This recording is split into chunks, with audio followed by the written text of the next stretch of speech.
ചെമ്പനിപ്പൂ സീരിയലിന്റെ ഇനി വരാൻ വേണ്ടി പോകുന്ന ഒരു അടിപൊളി എപ്പിസോഡിന്റെ റിവ്യൂ വിശേഷമാണ് കേട്ടോ പറയാൻ വേണ്ടി പോകുന്നത്. റിവ്യൂയിലേക്ക് കിടക്കുന്നതിന് മുമ്പായിട്ട് എല്ലാവരും വീഡിയോ ഒന്ന് ലൈക്ക് ചെയ്ത് ഹൈപ്പ് ചെയ്ത് കാണാൻ വേണ്ടി ശ്രമിക്കണേ.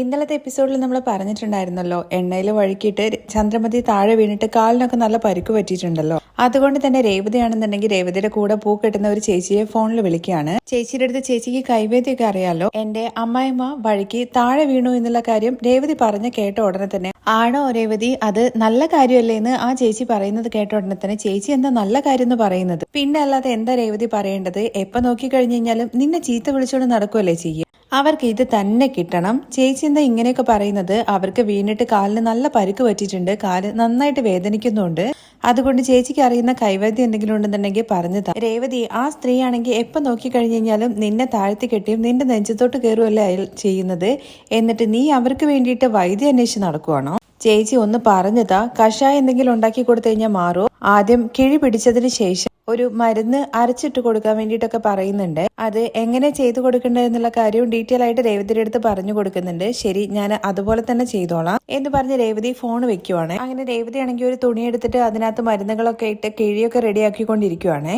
അപ്പോഴാണ് സച്ചി അങ്ങോട്ടേക്ക് വരുന്നത്. രേവതി റെഡിയായോ എന്നുള്ള കാര്യം ചോദിച്ചിട്ട്, ഇപ്പൊ വരെ സച്ചിയേട്ടാ. അല്ല രേവതി, നീ എന്താ ഇവിടെ എണ്ണയൊക്കെ എടുത്ത് കാണിക്കുന്നത്, അത് അമ്മയ്ക്ക് കിഴി പിടിച്ചു കൊടുക്കാൻ വേണ്ടിയിട്ടാണ്. എന്താ നിന്നോട് ചോദിച്ചോ? ഇല്ല, പക്ഷേ അമ്മയ്ക്ക് നന്നായിട്ട് വേദനിക്കുന്നുണ്ടല്ലോ. ഇത് കേട്ട സച്ചിയാണെന്നുണ്ടെങ്കിൽ രേവതി ഒരു നോട്ടം നോക്കുന്നുണ്ട്. അത് കഴിഞ്ഞിട്ട്, അല്ല രേവതി, നീ ഇപ്പൊ ഇങ്ങനെയാണോ അതോ പണ്ട് മുതലേ ഇങ്ങനെ തന്നെയായിരുന്നോ? രേവതി, ഇത്ര നേരം നീയാണ് തള്ളിയിട്ടത് എന്നുള്ള കാര്യം പറഞ്ഞിട്ട് നിന്നെ കുറ്റം പറഞ്ഞുകൊണ്ടിരിക്കുവായിരുന്നല്ലോ, അവർക്ക് വേണ്ടിയിട്ടാണോ നീ ഇതൊക്കെ ചെയ്തു കൊടുക്കാൻ വേണ്ടി പോകുന്നത്? അവരെന്തെങ്കിലുമൊക്കെ പറയട്ടെ സച്ചിയേട്ടാ എന്ന് കരുതിയിട്ട് ഒരാള് വേദനിച്ചിരിക്കുന്ന സമയത്ത് നമുക്ക് നോക്കി ചുമ്മാതിരിക്കാൻ വേണ്ടി പറ്റും. ചൂട് പിടിച്ച് കിഴി വെച്ച് കൊടുത്തു കഴിഞ്ഞു കഴിഞ്ഞാൽ ശരിയാവും എന്നുള്ള കാര്യം ചേച്ചി പറഞ്ഞു. നീ ഇപ്പൊ ഈ കിഴിയും കാര്യങ്ങളൊക്കെ ആയിട്ട് അവരുടെ അടുത്തേക്ക് പോയി കഴിഞ്ഞു കഴിഞ്ഞാൽ നിന്റെ നടുവിനിട്ടിട്ടായിരിക്കും അവര് കിഴി വെക്കാൻ വേണ്ടി പോകുന്നത് എന്ന് കരുതിയിട്ട് സച്ചേട്ടാ ഒന്നും ചെയ്യാതിരിക്കാൻ വേണ്ടിയിട്ട് പറ്റുമോ? നീ എന്താ രേവതി ഇങ്ങനെ, നീ ഇപ്പോ ഇങ്ങനെ ചെയ്തു കഴിഞ്ഞു കഴിഞ്ഞാലും അവരെന്താ എന്റെ പ്രിയപ്പെട്ട മരുമകൾ എന്നൊക്കെ പറഞ്ഞിട്ട് നിന്നെ അങ്ങ് ചേർത്ത് പിടിക്കും. ഞാൻ അങ്ങനെ ഒന്നും പ്രതീക്ഷിച്ചിട്ടല്ല സച്ചേട്ടാ ഒരു കാര്യം ചെയ്യുന്നത്. നല്ല വേദനയിലാണല്ലോ അമ്മയുള്ളത്, അതുകൊണ്ട് എന്തായാലും ഇത് മേടിക്കും. നന്നായിട്ട് മേടിക്കും. നീ ഇപ്പോ ഇതും കൊണ്ട് പോയി കഴിഞ്ഞു കഴിഞ്ഞാല് എന്താ സംഭവിക്കുക എന്നുള്ള കാര്യം ഞാൻ പറഞ്ഞു തരട്ടെ. ഇപ്പൊ ഞാനാണ് അമ്മ, നീ എടുത്തോണ്ട് വരുന്നത് പോലെ എടുത്തിട്ട് വാ. എന്തിനാ സച്ചേട്ടാ ഇപ്പൊ ഇങ്ങനെയൊക്കെ, നിന്നോട് എടുത്തിട്ട് വരാനല്ലേ പറഞ്ഞത്, മാറിപ്പോ എന്ന് പറഞ്ഞിട്ട് അങ്ങോട്ട് മാറ്റി നിർത്തിയിട്ട് രേവതി അമ്മയ്ക്ക് അടുത്തേക്ക് കിഴി കൊണ്ടു കൊടുക്കുന്നത് പോലെ കൊണ്ടു കൊടുക്കുവാണ്. അങ്ങനെ സച്ചി ചന്ദ്രമതി ആണെങ്കിൽ കാലൊക്കെ വേദനിച്ചിട്ട് അയ്യോ അമ്മയെന്നൊക്കെ പറഞ്ഞ് കരയുമല്ലോ, അതുപോലെ ആവുന്നുണ്ട്. രേവതി വന്നിട്ട് അമ്മയെന്ന് പറഞ്ഞ് വിളിക്കുമ്പോ എന്താന്ന് ചോദിക്കുകയാണെ. അമ്മയ്ക്ക് കിഴി പിടിച്ചു തരാൻ വേണ്ടിയിട്ടായിരുന്നു, അമ്മയുടെ കാലിന് അടിപെട്ടിരിക്കുകയല്ലേ, എണ്ണ ഒഴിച്ചിട്ട് നീ എന്നെ തള്ളി വിട്ടിട്ട് ഇപ്പൊ നീ എനിക്ക് കിഴി പിടിച്ചു തരാൻ വേണ്ടി വരുന്നോടി, കുഞ്ഞിനെ എടുത്ത് താഴെ ഇട്ടിട്ട് നീ തൊട്ടിലാട്ടുവാണോ? അയ്യോ അമ്മേ, അതൊന്നുമല്ല, അമ്മയ്ക്ക് വേദനിക്കില്ലേന്ന് ചോദിക്കുമ്പോ സച്ചി അമ്മയായിട്ട് പറയുന്നുണ്ട്, വേദനിക്കുന്നൊക്കെയുണ്ട്, എല്ലാം നീ ഒറ്റൊരുത്തി കാരണമാണ്. അമ്മയെ ചൂട് പിടിച്ച് കിഴി വെച്ച് കഴിഞ്ഞു കഴിഞ്ഞാൽ എല്ലാം ശരിയാകും. നീ കൂടുതൽ അഭിനയിക്കേണ്ട, നിന്നെ കുറിച്ച് എനിക്ക് നന്നായിട്ട് അറിയാം. നീ എന്നെ പ്ലാൻ ചെയ്തിട്ട് താഴെ തള്ളിയിട്ടതല്ലേ, എന്തായാലും നിന്നെ ഞാൻ ചുമ്മാ വിടത്തില്ല. എന്താ ചെയ്യാൻ വേണ്ടി പോകുന്നുള്ള കാര്യം നോക്കിക്കോടി എന്നൊക്കെ പറഞ്ഞിട്ട് ചന്ദ്ര പറയുന്ന അതേ ഡയലോഗുകളാണ് സച്ചി പറയുന്നത്. പാവത്തെ പോലെ നിന്നിട്ട് നീ ഒപ്പിക്കുന്ന പണിയെന്നൊക്കെ സച്ചി പറയുന്നത് കേൾക്കുമ്പോഴേക്കും ഇതൊന്നും അമ്മ പറയുന്നത് പോലെയല്ലല്ലോ, സച്ചേട്ടൻ ഉണ്ടാക്കി പറയുന്നത് പോലെയാണല്ലോ തോന്നുന്നത്. ഞാനെന്തിനാ രേവതി അങ്ങനെയൊക്കെ പറയുന്നത്, ഇതെല്ലാം അമ്മ പറയും, അതുകൊണ്ട് നീ ഇതൊന്നും എടുത്തോണ്ട് പോകണ്ട. സച്ചേട്ടാ, അവര് ചീത്ത പറയുകയാണെങ്കിൽ ചീത്ത പറയട്ടെ, എനിക്കിതെന്താ പുതിയതായിട്ടുള്ള കാര്യമാണോ? ഒരാള് വേദനിച്ചിരിക്കുന്ന സമയത്ത് നമുക്ക് പറ്റുന്ന കാര്യങ്ങൾ നമ്മൾ ചെയ്തു കൊടുക്കണം. രേവതി, ഞാൻ പറയുന്നത് കേട്ടോ, നീ പോയിട്ട് വടി കൊടുത്ത് അടി വാങ്ങാൻ നിൽക്കണ്ട. സച്ചി പറയുന്നൊന്നും കേൾക്കാതെ കിഴിയുമായിട്ട് രേവതി പോകാനുള്ള പുറപ്പാടാണ്. ശ്രുതിയാണെന്നുണ്ടെങ്കിൽ ചന്ദ്രയ്ക്ക് വേണ്ട കാര്യങ്ങളൊക്കെ ചെയ്തു കൊടുക്കുന്നുണ്ട്. കാലെടുത്തിട്ട് പില്ലോന്റെ മേലേക്ക് വെച്ചു കൊടുക്കുവാണേ. ആന്റി ഇപ്പൊ എങ്ങനെയുണ്ടെന്ന് ചോദിക്കും. വേദനയുണ്ട്, അങ്ങനെയാണെങ്കിൽ ആന്റി നമുക്ക് ഹോസ്പിറ്റലിൽ പോയെന്ന് പറയുന്നുണ്ട്. പക്ഷെ അതൊന്നും വേണ്ട, വെറുതെ എന്തിനാ അനാവശ്യ ചെലവ്, കുറച്ചു നേരം ഉറങ്ങി എഴുന്നേറ്റ് കഴിഞ്ഞു കഴിഞ്ഞാൽ എല്ലാം ശരിയായിക്കോളും. തുടർന്ന് രേവതിക്കെതിരെ വീണ്ടും എരിപിരി കയറ്റി കൊടുക്കാനുണ്ട് ശ്രുതി. ആന്റി വരുന്നത് കണ്ടിട്ടും താഴെ എണ്ണ ഉണ്ടെന്നുള്ള കാര്യം ആ രേവതി പറഞ്ഞില്ലേ, അതെങ്ങനെ ശ്രുതി അവള് പറയുന്നത്? ഞാൻ വീഴണമെന്ന് വിചാരിച്ചിട്ടാണല്ലോ അവള് മനഃപൂർവ്വം അങ്ങനെ ചെയ്തിരിക്കുന്നത്. എന്തായാലും അവൾക്കുള്ളത് ഞാൻ പിന്നെ കൊടുത്തോളാം, നീ പൊക്കോ ശ്രുതി എന്ന് പറയുമ്പോ ശരി ആന്റി എന്ന് പറഞ്ഞിട്ട് ശ്രുതി പുറത്തേക്ക് ഇറങ്ങുമ്പോഴാണ് അങ്ങോട്ടേക്ക് രേവതിക്കാര് വരുന്നത്. രേവതി വന്നിട്ട് അമ്മയെന്ന് പറഞ്ഞു വിളിക്കുമ്പോഴേക്കും എന്തായിട്ട് നിനക്ക് വേണ്ടതെന്ന് ചോദിക്കുകയാണെ. വേദന അമ്മയെ കുറവുണ്ടോ? കുറഞ്ഞിട്ടുണ്ടെങ്കിൽ എന്താ നീ വീണ്ടും വീഴ്ത്തിയിടാൻ വേണ്ടിയിട്ടാണോ? അമ്മേ, ഞാനല്ല അമ്മയെ വീഴ്ത്തിയിട്ടത്, അമ്മ അറിയാതെ വീണതാണ്. നീ കൂടുതൽ അഭിനയിക്കൊന്നും വേണ്ട, നീ ഇപ്പൊ എന്തിനാണ് ഇങ്ങോട്ടേക്ക് കയറി വന്നത്? അമ്മ കിഴി പിടിച്ചതിന് ശേഷം ചൂട് പിടിച്ചാൽ മതി, അതിന് വേണ്ടത് ഞാൻ കൊണ്ടുതരാം. നീ എന്താടി എന്നെ താഴെ തള്ളിയിട്ടിട്ട് ഇപ്പൊ കിഴി അത് ഇതെന്നൊക്കെ പറഞ്ഞ് കഷായമൊക്കെ ആയിട്ട് എന്റെ അടുത്തേക്ക് തന്നെ വരുവാണോ? അമ്മ, കഷായത്തിനൊന്നും ആവശ്യമില്ല, ഈ കിഴി മാത്രം മതി. എനിക്കൊരു തേങ്ങാക്കൊലയും വേണ്ട. ചെയ്യേണ്ട കാര്യങ്ങളെല്ലാം ചെയ്തിട്ട് മറ്റുള്ളവരുടെ മുമ്പിൽ നല്ല പിള്ള ചമയാൻ വേണ്ടിയിട്ടാണോ നീ ഇങ്ങനെയൊക്കെ ചെയ്യുന്നത്? ഞാൻ എന്ത് പറഞ്ഞു കഴിഞ്ഞു കഴിഞ്ഞാലും അമ്മ അതൊന്നും കേൾക്കാൻ വേണ്ടി പോകുന്നില്ല. വേദന പോണെന്നുണ്ടെങ്കിൽ കിഴി പിടിക്കും. അമ്മയ്ക്ക് വേണമെന്ന് തോന്നുവാണെങ്കിൽ അത് എടുത്തിട്ട് പിടിച്ചാൽ മതി. ഞാൻ ബാക്കി കാര്യങ്ങൾ റെഡിയാക്കാം എന്ന് പറഞ്ഞിട്ട് ആ കിഴിയൊക്കെ അവിടെ വെച്ചിട്ട് രേവതി അടുക്കളയിലേക്ക് അങ്ങ് പോവാണ്. രേവതി പോയി കഴിഞ്ഞതിന് ശേഷം ആ കിഴി നൈസായിട്ട് പോയിട്ട് എടുത്തിട്ട് കാലിനിങ്ങനെ ചൂട് പിടിക്കുന്നൊക്കെ ഉണ്ട്. ആഹാ, ഇത് നല്ല സുഖമുണ്ടല്ലോ എന്ന് പറഞ്ഞിട്ട് വീണ്ടും വീണ്ടും ഇങ്ങനെ വെക്കുന്നുണ്ട്. എങ്കിലും ഇടയ്ക്കിടയ്ക്ക് രേവതി വരുന്നുണ്ടോ എന്നുള്ള കാര്യം ഒന്ന് നോക്കുന്നുണ്ട്. കുറച്ചു നേരം കിഴി പിടിക്കുമ്പോഴേക്കും അതിന്റെ ചൂട് പോകുന്നുണ്ട്. ചൂട് പോയല്ലോ. അവളെ വിളിച്ചു കഴിഞ്ഞു കഴിഞ്ഞാൽ അവള് പരിഹാസത്തോടു കൂടിയല്ലേ നോക്കുള്ളൂ. എന്തായാലും ഞാൻ തന്നെ പോയിട്ട് ചൂടാക്കാം എന്ന് പറഞ്ഞിട്ട് ആ കിഴിയൊക്കെ എടുത്തിട്ട് നൈസായിട്ട് ബെഡിൽ നിന്ന് ഇറങ്ങി മെല്ലെ മെല്ലെ നടന്ന് അടുക്കളയിലേക്ക് പോവാണ്. ചന്ദ്ര അടുക്കളയിലേക്ക് വരുന്ന സമയത്ത് രേവതിയാണെന്നുണ്ടെങ്കിൽ മുകളില് എന്തൊക്കെയോ മരുന്ന് അരച്ചിടാൻ വേണ്ടി പറഞ്ഞിട്ടുണ്ടല്ലോ, അതിനു വേണ്ടിയുള്ള ഓരോ കാര്യങ്ങൾ മേലെ നിന്ന് തപ്പിയെടുക്കുവാണ്. നീ എന്താടി അവിടെ മേലെ ചെയ്യുന്നതെന്ന് ചോദിക്കുമ്പോൾ അമ്മയ്ക്ക് മരുന്ന് അരയ്ക്കാനുള്ള സാധനങ്ങൾ ഇതാ ഇവിടെ എവിടേക്കും ഉണ്ടായിരുന്നു, അത് ഞാൻ നോക്കിയെടുക്കുവാണ്.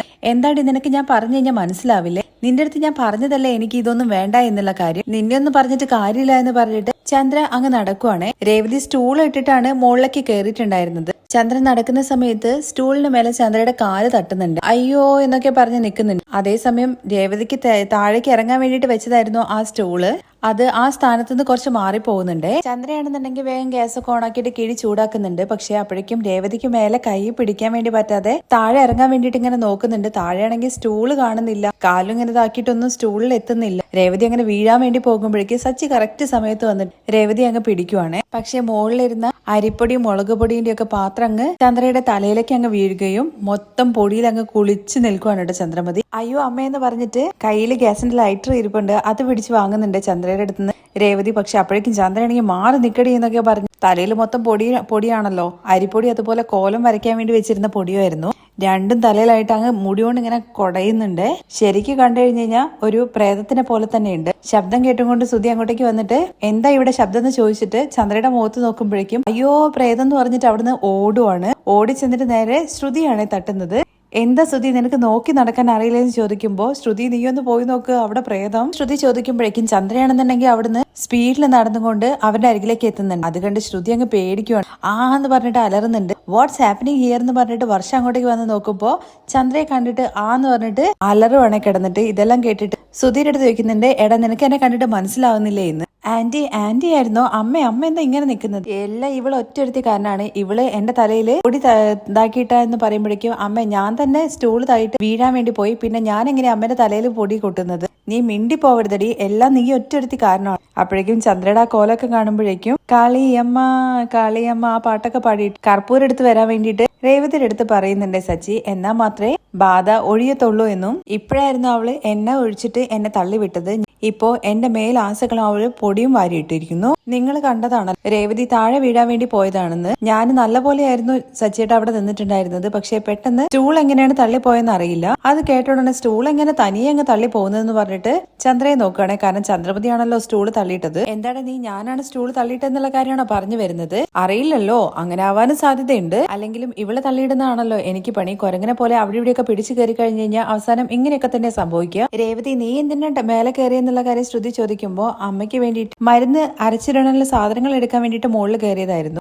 മരുന്ന് അരച്ചിടായെന്ന് പേരും പറഞ്ഞിട്ട് അമ്മയുടെ മുഖത്ത് മൊത്തം അരച്ചിട്ടോ നീ. അപ്പോഴേക്കും വർഷയാണെന്നുണ്ടെങ്കിൽ ചിരിയങ്ങ് തുടങ്ങുവാണ്. ആന്റി എന്തായാലും ഹോളി കൊണ്ടാടിയ പോലെയുണ്ട്, നമുക്ക് ഒരു ഫോട്ടോ എടുക്കാം എന്ന് പറഞ്ഞിട്ട് ആദ്യം ഫോട്ടോ എടുക്കുകയും പിന്നെ ഒരുമിച്ച് നിന്നിട്ട് സെൽഫി എടുക്കുകയും ചെയ്യുന്നുണ്ട്. അത് കണ്ട് ചന്ദ്രയാണെന്നുണ്ടെങ്കിൽ ഈ കോലത്തിലൊക്കെയാണോ ഫോട്ടോ എടുക്കുന്നതെന്നുള്ള കാര്യം ചോദിക്കുകയാണേ. ഇതും ഒരു കോലാണല്ലോ, അലങ്കോലം. കോലമാവ് കോകിലയെ പോലെ കോലമാവ് ചന്ദ്ര എന്ന് പറയുന്നുണ്ട്. നല്ല ഉഗ്രൻ ടൈറ്റിലും കിട്ടിയ സന്തോഷത്തിലാണ് നമ്മുടെ വർഷ.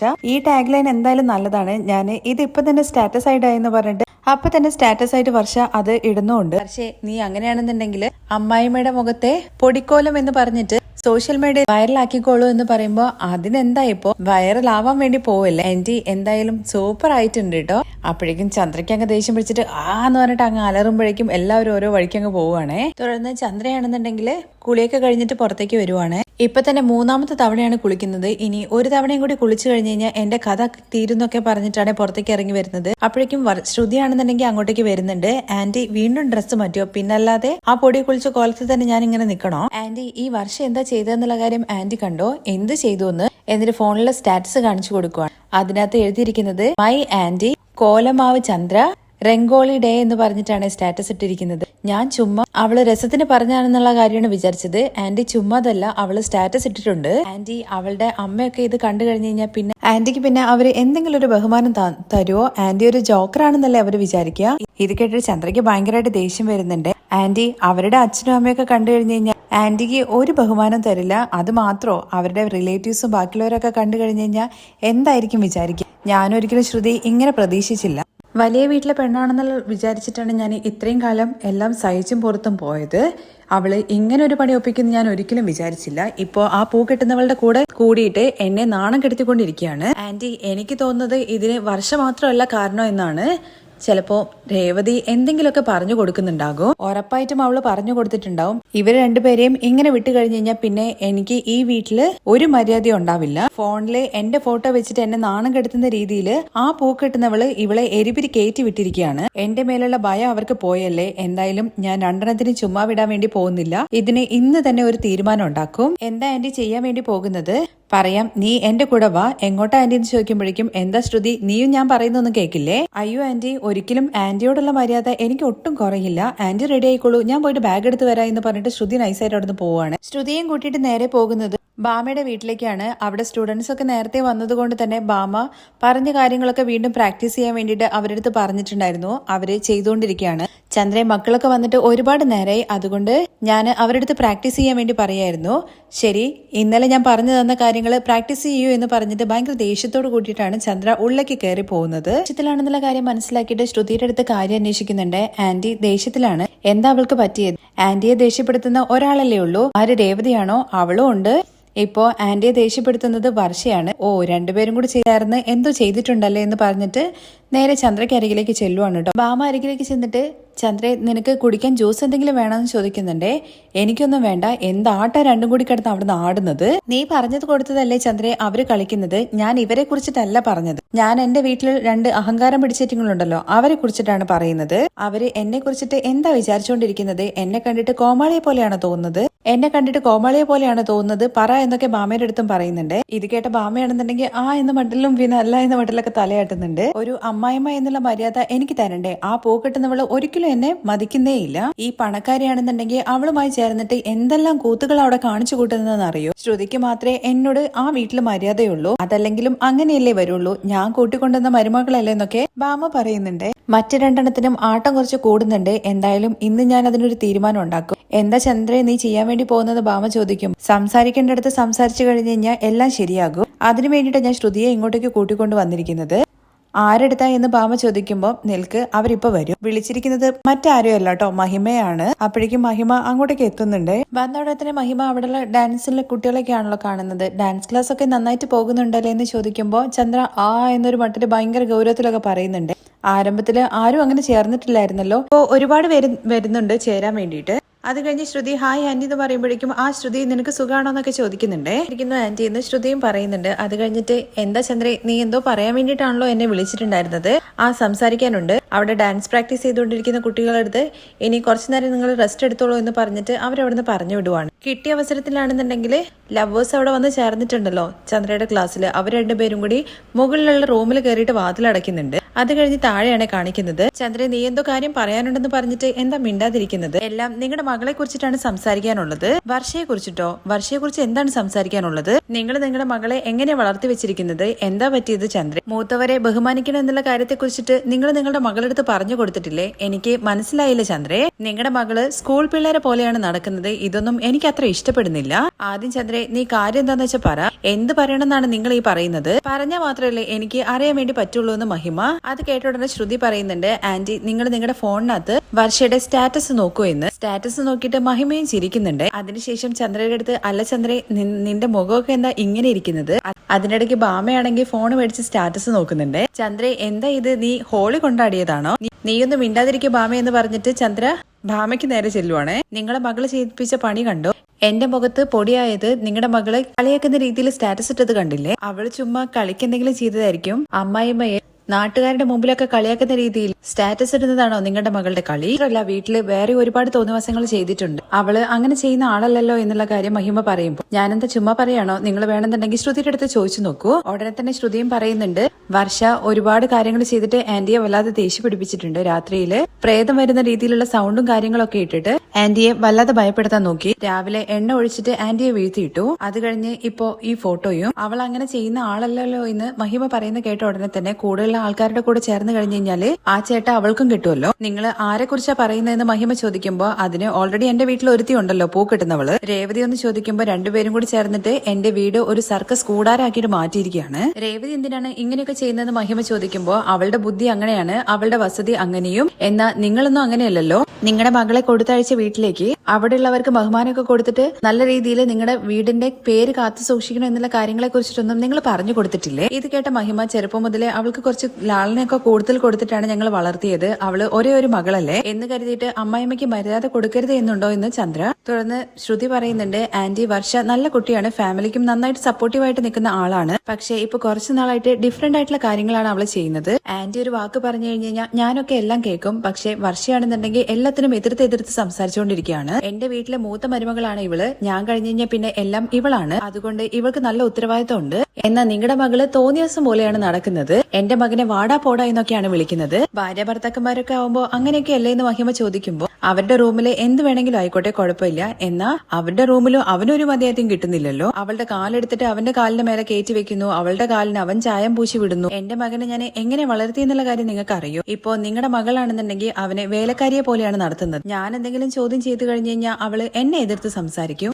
മര്യാദ എന്താന്നുള്ള കാര്യം അവൾക്ക് കുറച്ചു പോലും അറിയില്ല. കുറച്ച് കാര്യങ്ങൾ പറഞ്ഞു കൊടുക്കണം. എങ്ങനെയാണ് മറ്റുള്ളവരെ ബഹുമാനിക്കേണ്ടത്, എങ്ങനെയാണ് മറ്റുള്ളവരുടെ മുമ്പിൽ നടക്കേണ്ടത് എന്നുള്ള കാര്യങ്ങളെ കുറിച്ചൊക്കെ മനസ്സിലായോ? ഇത് കേട്ട ഉടനെ മഹിമയാണെന്നുണ്ടെങ്കിൽ ചന്ദ്രയുടെ അടുത്ത് ചോദിക്കുന്നുണ്ട്, ഇത് ചന്ദ്രയ്ക്ക് പറഞ്ഞു കൊടുത്തൂടെ? നിങ്ങള് അവളുടെ അമ്മായിമ്മയല്ലേ, നിങ്ങൾക്കും അവളുടെ മേലെ എല്ലാ അവകാശങ്ങളും ഉണ്ടല്ലോ. ഇതിനെക്കുറിച്ചൊക്കെ പോയി പറയാൻ വേണ്ടി പോയിട്ട് എന്റെ മര്യാദ ഞാനിതിനെ കളയുന്നതെന്ന് ചന്ദ്ര ചോദിക്കുന്നുണ്ട്. നിങ്ങള് അവളെ പ്രസവിച്ചവളല്ലേ, നിങ്ങളല്ലേ അവൾക്ക് ഈ കാര്യങ്ങളൊക്കെ പറഞ്ഞു കൊടുക്കേണ്ടത്. അപ്പോ ഞാൻ എന്റെ മര്യാദ കെടുത്തണം എന്നാണോ ചന്ദ്ര നീ പറഞ്ഞു വരുന്നത്? അവൾക്ക് ഞാനോ നിങ്ങളോ എന്നുള്ള വ്യത്യാസമൊന്നുമില്ല. ഞാൻ പോയി പറഞ്ഞു കഴിഞ്ഞാലും അവളൊന്നും കേൾക്കില്ല. വേണമെങ്കിൽ ശ്രീകാന്തിന്റെ അടുത്ത് പറഞ്ഞിട്ട് വർഷയുടെ അടുത്ത് സംസാരിക്കാൻ വേണ്ടി പറയൂ. എന്നെ കൊണ്ടൊന്നും അവളുടെ അടുത്ത് സംസാരിക്കാൻ വേണ്ടി പറ്റില്ല. എന്നിട്ട് ഞാൻ പോവാ എന്നും പറഞ്ഞിട്ട് മഹിമ അവിടുന്ന് മൂടും തട്ടി പോവുകയാണെ. വർഷയെ ഒതുക്കാൻ വേണ്ടിയിട്ട് മഹിമ വഴി എന്തെങ്കിലും പ്ലാൻ ഒപ്പിക്കുക എന്ന് വിചാരിച്ചിട്ടാണ് ചന്ദ്ര മഹിമയെ വിളിച്ചിട്ട് ഇമാതിരി പണിയൊക്കെ ചെയ്യിപ്പിച്ചത് കേട്ടോ. പക്ഷെ മഹിമയാണെന്നുണ്ടെങ്കിൽ ചന്ദ്രയുടെ മുഖത്തടിച്ചതുപോലെ മറുപടി പറഞ്ഞിട്ടാണ് അവിടുന്ന് പോകുന്നത്. ഇനി വരാൻ വേണ്ടി പോകുന്ന നല്ല കിട്ടിലൻ എപ്പിസോഡാണ് കേട്ടോ. മഹിമ ചെന്നിട്ട് രേവതിയെ ചീത്ത വിളിക്കുകയും രേവതിക്ക് മനസ്സിലാവാണ് കാര്യങ്ങൾ ഏത് വഴിയാണ് വന്നത് എന്നുള്ള കാര്യം. എന്നിട്ട് ശ്രീകാന്തും വർഷയും സച്ചിൻ രേവതിയും കൂടി നല്ലൊരു അടിപൊളി കളി കളിക്കുന്നുണ്ട്. ആ എപ്പിസോഡിന്റെ വിശേഷങ്ങൾ കേൾക്കാൻ താല്പര്യം ഉണ്ടെന്നുണ്ടെങ്കിൽ നെക്സ്റ്റ് എപ്പിസോഡിൽ നിന്ന് കമന്റ് ചെയ്യണേ. താങ്ക്